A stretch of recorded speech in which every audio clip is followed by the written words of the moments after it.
So we have many different ways that we can do a rise.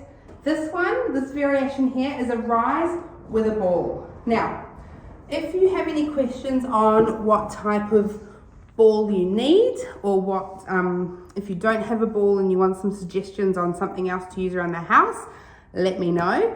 This is just a nice little Pilates ball that I have that is perfect size, but you can get any size balls like this. It doesn't have to be a Pilates ball. And this is going to be a good size. So this is a good guide on the size you want.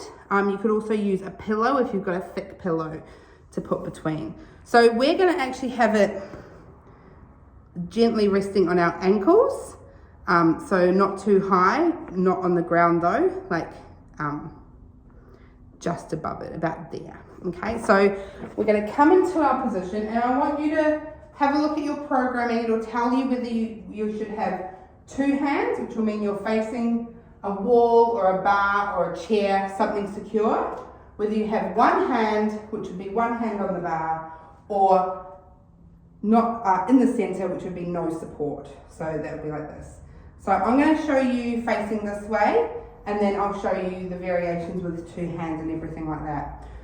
So this is why it's important to have the right size ball, because we've got our feet hip distance apart, or shoulder distance apart, right underneath our hips. So not too wide and not straight together, just that little bit apart. If you're wondering how far apart, about a fist is good. So you put the fist between your toes, and that's about as far apart as you want to be. You want to also make sure your big toe and your heel is or your ankle bone is lined up. Yep, so it's not either turning in or not turning out. It's nice and straight and parallel. Then we're going to take this ball and we're going to gently place it in between our ankles. So it's not right on the floor, but it's also not all the way up.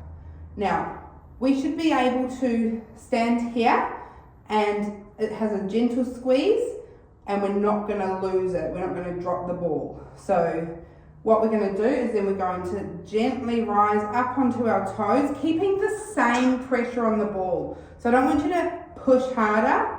I want you to keep that same pressure on the ball the whole way up, and then that same pressure on the ball the whole way down.